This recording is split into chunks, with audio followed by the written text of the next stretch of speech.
स्वाध्याय परम तत्व है। स्वाध्याय की श्रृंखला में जीव अजीव पुस्तक का स्वाध्याय आचार्य महाप्रज्ञ ने 25 बोल की इस पुस्तक में व्याख्या की है। तत्व का ज्ञान, तत्व का अध्ययन करने से सम्यक दर्शन पुष्ट हो जाता है। स्वाध्याय एक तप है, स्वाध्याय एक यज्ञ है। स्वाध्याय से कर्मों की निर्जरा होती है। इसके अंतर्गत पहला बोल है गति 4, नरक गति, तिर्यंच गति, मनुष्य गति और देव गति। उत्पत्ति स्थान के आधार पर संसारी जीवों का जो वर्गीकरण किया गया उसके 4 भेद हैं: नरक, तिर्यंच, मनुष्य और देव। जैन दर्शन में जीव के 2 प्रकार माने गए हैं, सिद्ध और संसारी। सभी जीव समान है, यह जीवन का एक सत्य है। तो सभी जीव समान नहीं है, उनमें भिन्नत्व है, असमानता है, यह भी एक तथ्य है। प्रत्येक वस्तु में भिन्नत्व भी होता है, अभिन्नत्व भी होता है, क्योंकि विभिन्न अपेक्षाओं से वस्तुओं में समानता और असमानता पाई जाती है। विजातीय वस्तुओं में असमानता होना यह तो सहज ही बुद्धिगम्य है, किंतु सजातीय वस्तुओं में भी असमानता होती है और इसी के आधार पर एक जातीय वस्तुओं के भी पृथक पृथक वर्गीकरण हो जाते हैं। सजातीय और विजातीय के भी अनेक वर्गीकरण हो जाते हैं। अलग अलग संदर्भों में सजातीय और विजातीय की परिभाषा भी बदल जाती है। षड द्रव्य के आधार पर विश्लेषण करें तो जीव और अजीव ये विजातीय तत्व हैं, सभी जीव सजातीय तत्व हैं। परंतु जीवों में भी, प्राणियों में भी मनुष्य सजातीय है। उस अपेक्षा से पशु पक्षी मनुष्य के सजातीय नहीं है। अतः अपेक्षा दृष्टि से ही हम तत्व को सही रूप से समझ सकते हैं। जीव का लक्षण चेतना है, उपयोग है। यह लक्षण जीव मात्र में मिलता है। उपयोग का अर्थ है जानने और देखने की शक्ति, ज्ञान और दर्शन। सामान्य चैतन्य की दृष्टि से सभी जीव समान हैं, एक जातीय हैं, पर आत्मशुद्धि सब में एक समान नहीं होती। इसलिए जीवों के 2 वर्ग किए गए हैं, सिद्ध जीव और संसारी जीव। जो आत्माएं कर्म रज को धो मांझ कर पूर्ण रूपेण उज्ज्वल बन जाती हैं उन्हें सिद्ध कहते हैं। ऐसी आत्माएं अनंत हैं। जैन धर्म का प्रसिद्ध मंत्र है नमो अरहंताणम, नमो सिद्धाणम, नमो आयर्याणम, नमो वज्झायाणम, नमो लोये सब साहुनम। इसे पंच परमेष्ठी मंत्र भी कहते हैं। इन पंच परमेष्ठी में अरहत और सिद्ध ये परमात्मा है, ईश्वर हैं। प्रत्येक जीव संयम और तप की साधना के द्वारा अपनी आत्मा को विशुद्ध कर सर्वज्ञता, वीतरागता, यथाख्यात चारित्र रूप परम तत्व को उपलब्ध होकर परमात्मा बन सकता है। इस प्रकार से अनंत आत्माएं संयम और तप की साधना के द्वारा कर्म रज को धो मांझ कर पूर्ण रूप से उज्ज्वल बन गई। सिद्ध गति को, सिद्ध अवस्था को उन्होंने प्राप्त कर लिया। इसी आधार पर जैन दर्शन का यह महत्वपूर्ण सिद्धांत है कि प्रत्येक आत्मा, प्रत्येक जीव परमात्मा बन सकता है। प्रत्येक जीव के भीतर परमात्मा बनने की अर्हता विद्यमान है। परमात्मा अर्थात जीव का शुद्ध स्वरूप। जो जीव का शुद्ध स्वरूप है, वहाँ उस अपेक्षा से सभी जीव समान हैं। ये सिद्धात्माएं लोक के उपरीतन प्रांत भाग में रहती हैं। जैन धर्म का जो प्रसिद्ध चिन्ह है, लोगो है, वह वास्तव में जैन दर्शन द्वारा मान्य लोक का आकार है। जीव सिद्धत्व को प्राप्त कर लेता है, वे सभी सिद्धत्व को प्राप्त आत्माएं लोक के उपरीतन प्रांत विभाग में पाई जाती हैं। जो जीव सिद्ध अवस्था को प्राप्त कर लेता है, उसके जन्म, जरा, शोक, भय आदि कुछ भी नहीं होता। जन्म, जरा और मृत्यु, इसका संबंध शरीरधारी प्राणियों से है। जब जीव शरीर को धारण करता है, उसे जन्म कहा जाता है, जन्म की संज्ञा दी जाती है। और जब वह शरीर जर्जर हो जाता है तो उसे जरा, बुढ़ापा कहा जाता है। जब जीव शरीर को छोड़ देता है, उसे मृत्यु की संज्ञा दी जाती है। सिद्ध भगवान अशरीरी होते हैं, इसलिए उनके जन्म, जरा और मृत्यु नहीं होते। सिद्ध भगवान वीतराग होते हैं, इसलिए उनके भय, शोक आदि भी नहीं होते हैं। प्रत्येक सिद्ध आत्मा का आत्म विकास समान होता है।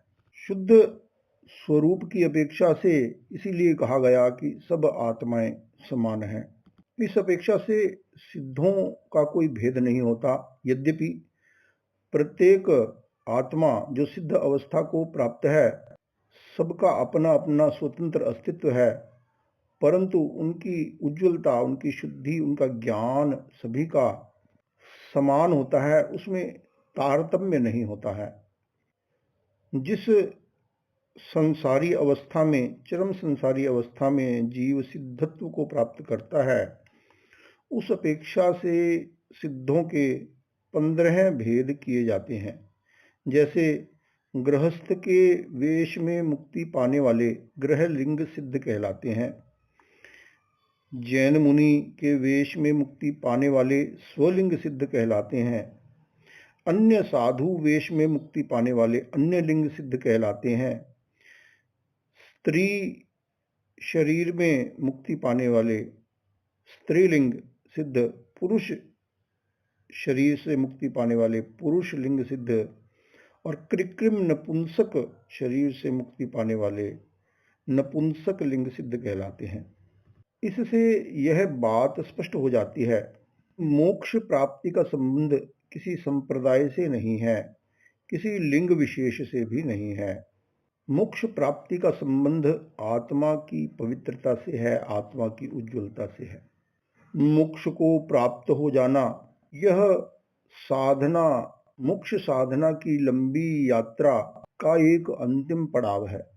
इस बीच अनेक उतार चढ़ाव आ सकते हैं, परंतु मोक्ष प्राप्ति के बाद आत्मा की उज्ज्वलता स्थायी हो जाती है। आत्मा स्थायी रूप से ज्ञाता दृष्टा भाव, वीतराग भाव में स्थित हो जाता है। जब जीव सिद्ध अवस्था को प्राप्त कर लेता है, फिर उसका संसार चक्र सदा के लिए मिट जाता है। कहा भी गया, दग्धे बीजे यथात्यंतम प्रादुर्भवति नांकुरः कर्म बीजे तथा दग्धे न रोहति भवांकुरः। जलाकर खाक किए हुए बीज में अंकुर पैदा नहीं होता है, वैसे ही कर्म बीज भी दग्ध हो जाने पर आत्मा में भवांकुर, जन्म मृत्यु परंपरा पैदा नहीं होती है। जीव के संसार भ्रमण का मुख्य आधार मोह है, राग द्वेष है। राग द्वेष से जीव कर्म का बंधन करता है और संसार में भ्रमण करता रहता है। जब जीव वीतरागता को प्राप्त कर लेता है, तो पुनः संसार भ्रमण के हेतुभूत कर्मों का बंधन नहीं होता है। कर्म बंध की श्रृंखला रुक जाती है और यह चरम शरीर आयुष्य पूर्ण कर वह मोक्ष को प्राप्त हो जाता है। जिनके कर्म मल लगा हुआ होता है, वे जीव संसारी कहलाते हैं। संसारी जीव विविध प्रकार के कर्म पुद्गलों से जकड़े हुए होते हैं। इसलिए उनकी स्थिति एक जैसी नहीं होती। कोई जीव एक इंद्रिय वाला होता है तो कोई 5 इंद्रिय वाला, कोई त्रस होता है, कोई स्थावर होता है, कोई समनस्क अर्थात मन सहित होता है और कोई अमनस्क मन रहित होता है।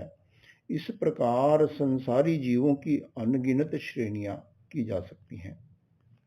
हम जानते हैं आत्मा अमर है, आत्मा का जन्म मरण नहीं होता है। अमुक मर गया है, अमुक जन्मा है, यह भी जीवन का एक सत्य है।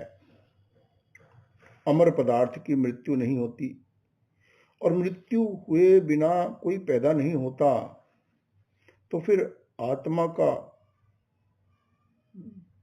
जन्म और मरण कैसे होता है?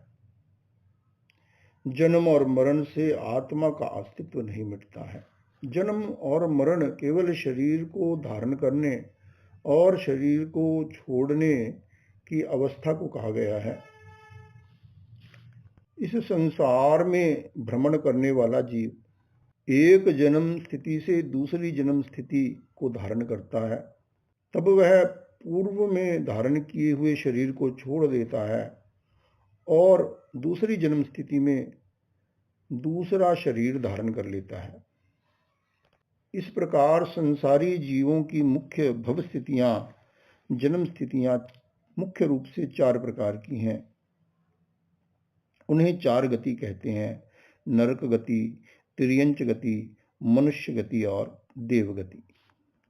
गति शब्द का सामान्य अर्थ है चलना, एक स्थान से दूसरे स्थान पर जाना, परंतु यहाँ तत्व ज्ञान के संदर्भ में गति शब्द का व्यवहार एक जन्म स्थिति से दूसरी जन्म स्थिति को, एक अवस्था से दूसरी अवस्था को धारण करने के अर्थ में हुआ है।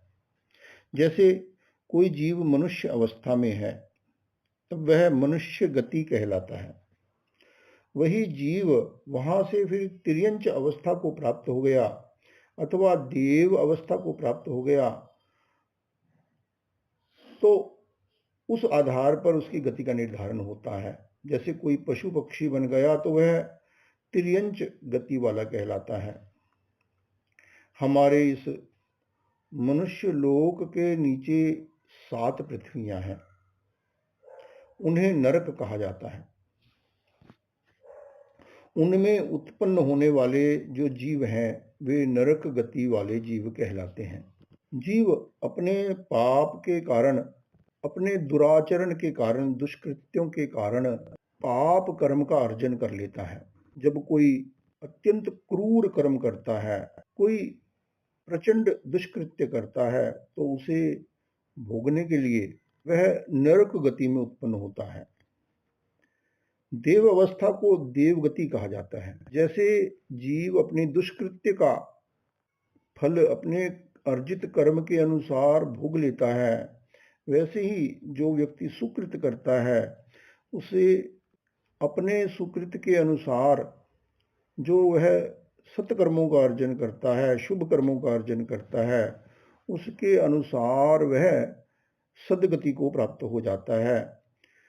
देव अवस्था में जीव प्रकृष्ट पुण्यों का भोग करता है। मनुष्य अवस्था को मनुष्य गति कहते हैं। देव गति और नरक गति हमारे प्रत्यक्ष नहीं है। मनुष्य और तिर्यंच गति हमारे प्रत्यक्ष भी है। तिर्यंच गति एक इंद्रिय वाले जीवों से लेकर 3, 4, 5 इस प्रकार सभी इंद्रियों वाले जीव जिसमें जन्म धारण करते हैं वह तिर्यंच गति कहलाती है। मनुष्य और तिर्यंच गति हमारी आंखों के सामने है, हमारे प्रत्यक्ष है। नरक और देव गति यद्यपि हमारी प्रत्यक्ष तो नहीं है, परंतु हम आगम वाणी के आधार पर उसके अस्तित्व को स्वीकार करते हैं। आत्मा और पुण्य पाप है। जब जीव अपने कर्मों का फल भोगता है तो सत्कर्मों, उत्कृष्ट पुण्य कर्मों के भोग में स्वर्ग के, देवलोक के, देवगति के अस्तित्व को स्वीकार करने में कोई बाधा नहीं है। इसी प्रकार से प्रकृष्ट पाप कर्म के भोग में नरक गति के अस्तित्व को स्वीकार करने में भी कोई बाधा नहीं है। संसार के सभी जीव अपने गति नाम कर्म के उदय से इनमें भ्रमण करते रहते हैं। यह नाम कर्म का एक भेद है। यह नाम कर्म का अर्जन जीव स्वयं ही अपने सत्कृत्य अथवा दुष्कृत्य से करता है। सबसे पहले नरक गति का वर्णन किया गया है। जैन दर्शन के अनुसार 7 नरकों का वर्णन किया जाता है। उनके नामों का वर्णन इस प्रकार किया जाता है: रतन प्रभा, शर्करा प्रभा, बालुका प्रभा, पंक प्रभा, धूम प्रभा, तम प्रभा, महातम प्रभा। जैन धर्म का जो लोगो है, जो लोक का आकार है, उसमें नीचे लोक में ये 7 पृथ्वियां पाई जाती हैं। इन पृथ्वियों पर नारक के रूप में जो जीव उत्पन्न होते हैं वे नरक गति के जीव कहलाते हैं। दूसरा है तिर्यंच गति। तिर्यंच गति में एक इंद्रिय, पृथ्वी काय, अपकाय, तेजस काय, वायु काय और सभी प्रकार की वनस्पति, पेड़ पौधे आदि, सभी प्रकार के कीट पतंगे, पशु पक्षी आदि का समावेश तिर्यंच गति में हो जाता है। 5 इंद्रिय वाले जीवों के 3 वर्गीकरण हो सकते हैं। भूमि पर चलने वाले स्थलचर कहलाते हैं और आकाश में उड़ने वाले खेचर कहलाते हैं और जल में रहने वाले जलचर कहलाते हैं। यह तिर्यंच गति है। तीसरा है मनुष्य गति। मनुष्य की अवस्था को प्राप्त करना मनुष्य गति है। मनुष्य भी 2 प्रकार के होते हैं, संगी मनुष्य और असंगी मनुष्य। जिन मनुष्यों के मन होता है वे संगी कहलाते हैं और जिनके मन नहीं होता है वे असंगी कहलाते हैं। यह असंगी मनुष्य का सिद्धांत हम आगम वाणी के आधार पर मान्य करते हैं। इनका जीवत्व हमारे लिए प्रत्यक्ष नहीं है। जो संगी जीव हैं वे गर्भज कहलाते हैं। वे गर्भ से उत्पन्न होते हैं। असंगी मनुष्य जाति के मल, मूत्र, श्लेष्म आदि 14 अशुचि स्थानों में उत्पन्न होते हैं। वे बहुत सूक्ष्म होते हैं, इसलिए हमें दिखाई नहीं देते। जो गर्भज मनुष्य भी हैं वे भी सभी हमारे प्रत्यक्ष नहीं होते हैं। उनका जीवत्व भी सभी का हमारे प्रत्यक्ष नहीं होता। चौथा है देवगति। जो जीव देव योनि में पैदा होता है वह देवगति का जीव कहलाता है। संसार के सभी दर्शनों में विभिन्न प्रकार की दिव्य आत्माओं का, दिव्य जगत का वर्णन किया जाता है, देव देवियों का वर्णन किया जाता है। जैन दर्शन में भी इन दिव्य आत्माओं का वर्णन किया जाता है। इनके 4 विभाग किए गए हैं: भवनपति देव, व्यंतर देव, ज्योतिष्क देव और वैमानिक देव। इनका 20वें बोल में विस्तार से वर्णन किया जाएगा। तो ये सभी संसारी जीव अपने किए कर्मों के अनुसार एक गति से दूसरी गति में परिवर्तित होते रहते हैं। जैसे एक ही जीव कभी मनुष्य, कभी देवता, कभी तिर्यंच और कभी नारक बन जाता है। जैन दर्शन का यह सिद्धांत अत्यंत वैज्ञानिक है, क्योंकि जीव अपने आप में एक तत्व है। चाहे वनस्पति जगत में के जीव हैं, चाहे कीट पतंगों के भव में रहने वाले जीव हैं, चाहे पशु पक्षी हैं, चाहे मनुष्य हैं, चाहे नरक और देवगति के जीव हैं जो हमारे अप्रत्यक्ष हैं, सभी जीवों में जीवत्व होता है। जीवत्व की दृष्टि से, जीवन की दृष्टि से सभी जीव समान होते हैं।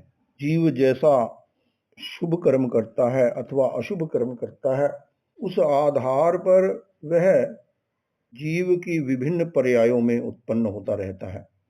प्रश्न है कि जीव एक जन्म से दूसरे जन्म में, एक गति से दूसरी गति में जाता है, तो उसे जाने के समय कैसे जाता है? इसके उत्तर में कहा गया कि जीव एक जन्म से दूसरे जन्म में जाने के लिए आकाश प्रदेशों से जो गति करता है उसे अंतराल गति कहते हैं। वह अंतराल गति दो प्रकार की है, ऋजु गति और वक्र गति। अंतराल गति के समय स्थूल शरीर नहीं होता है, वह मृत्यु के साथ ही छूट जाता है। कार्बन और तेजस ये दो सूक्ष्म शरीर जीव के साथ रहते हैं। उस समय गति का साधन कार्बन शरीर होता है। जैन दर्शन के अनुसार जीव जब मृत्यु को प्राप्त होता है तो उसे लेने के लिए कोई यमदूत नहीं आते हैं। यह प्राकृतिक व्यवस्था है। ऐसा जीव का कर्म उदय होता है, वह कर्म के अनुसार निर्धारित गति की दिशा में प्रस्थान कर देता है। आगे शरीरों का विस्तार से वर्णन किया जाएगा, परंतु यहाँ पर कहा गया कि जीव स्थूल शरीर को छोड़ देता है और कार्बन और तेजस शरीर ये दो सूक्ष्म शरीर जीव के साथ रहते हैं। आत्मा अशरीरी होते हैं और एक सामान्य जीव भी जब मर जाता है, मृत्यु को प्राप्त हो जाता है, उस अपेक्षा से उसे अशरीरी कहा जाता है। परंतु जैन दर्शन के अनुसार स्थूल शरीर छूट जाता है, फिर भी सूक्ष्म शरीर कार्बन और तेजस शरीर जीव के साथ सदैव रहते हैं। अतः सांसारिक जीव कभी भी अशरीरी नहीं होता है, सशरीर ही होता है। कार्बन शरीर में जीव के सभी कर्मों का रिकॉर्ड होता है और तेजस शरीर विद्युत शरीर है, प्राण शरीर है। यह ऊर्जा का काम करता है। पूर्व शरीर को छोड़कर दूसरे स्थान में जाने वाले जीव दो प्रकार के होते हैं, सिद्ध और संसारी। सिद्ध जीव हैं, वे स्थूल शरीर को भी छोड़ देते हैं और सूक्ष्म शरीर को भी छोड़ देते हैं। वे दोनों ही प्रकार के शरीरों को सदा के लिए छोड़कर दूसरे स्थान पर चले जाते हैं। वे मुक्त जीव होते हैं। मोक्ष को प्राप्त करने वाले, मोक्ष गति में जाने वाले जीव की गति को ऋजु गति कहा जाता है। ऋजु का अर्थ सरल भी होता है और ऋजु का अर्थ सीधा भी होता है। जीव जब शरीर को छोड़ता है वह सीधी श्रेणी में गति करता है, इसलिए उसे ऋजु गति कहा जाता है। जीव मनुष्य गति से ही मोक्ष को प्राप्त करता है, इसलिए उसे कहीं पर भी घुमाव लेना नहीं पड़ता। अतः वह सीधा लोक के ऊपरी तन पर पहुंच जाता है, वहां जाकर स्थित हो जाता है। पूर्व शरीर को छोड़कर दूसरे स्थान पर जाने वाले जीवों का दूसरा प्रकार है संसारी जीव। संसारी जीव पूर्व भव के स्थूल शरीर को छोड़ देता है। सूक्ष्म शरीरों के साथ वह यात्रा करता हुआ नई जन्म स्थिति को प्राप्त कर वहां नया स्थूल शरीर धारण कर लेता है। संसारी जीव की गति ऋजु गति भी होती है और वक्र गति भी होती है। दोनों ही प्रकार की गतियां होती हैं। उनकी ऋजु गति और वक्र गति का आधार उत्पत्ति क्षेत्र है कि उन्हें लोक में कहाँ जन्म लेना है। जब उत्पत्ति क्षेत्र मृत्यु क्षेत्र की समश्रेणी में होता है, अर्थात सीधा ही जाना होता है, तो जीव वहां एक समय में पहुंच जाता है। कि उत्पत्ति क्षेत्र विषम श्रेणी में होता है तो वहां पहुंचने में जीव को 1, 2 या 3 घुमाव करने पड़ते हैं। वक्र का अर्थ टेढ़ा भी होता है और वक्र का अर्थ घुमाव लेना भी होता है।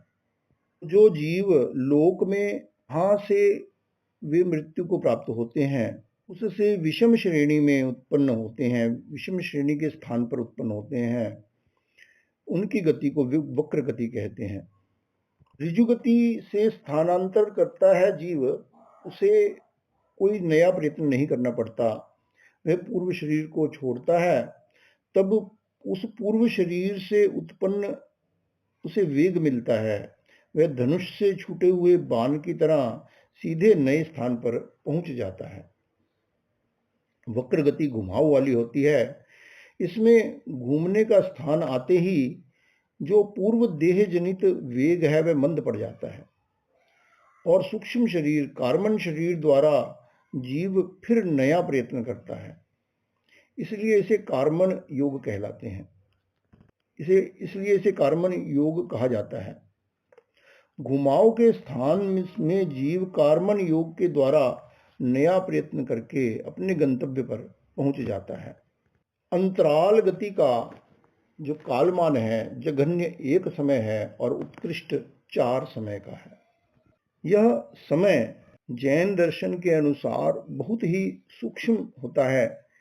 1 सेकंड में भी असंख्यात समय बीत जाते हैं। अतः सूक्ष्म दृष्टि से ये 4 समय हैं, तो यह इतना सूक्ष्म होता है, सामान्य मति ज्ञान, श्रुत ज्ञान से संपन्न मनुष्य इसका विभाग करने में सक्षम नहीं होता है। जिस वक्र गति में एक घुमाव होता है उसमें 2 समय लगते हैं, जिसमें 2 घुमाव होते हैं उसमें 3 समय लगते हैं, और जिस वक्र गति में 3 घुमाव होते हैं उसका कालमान 4 समय का होता है।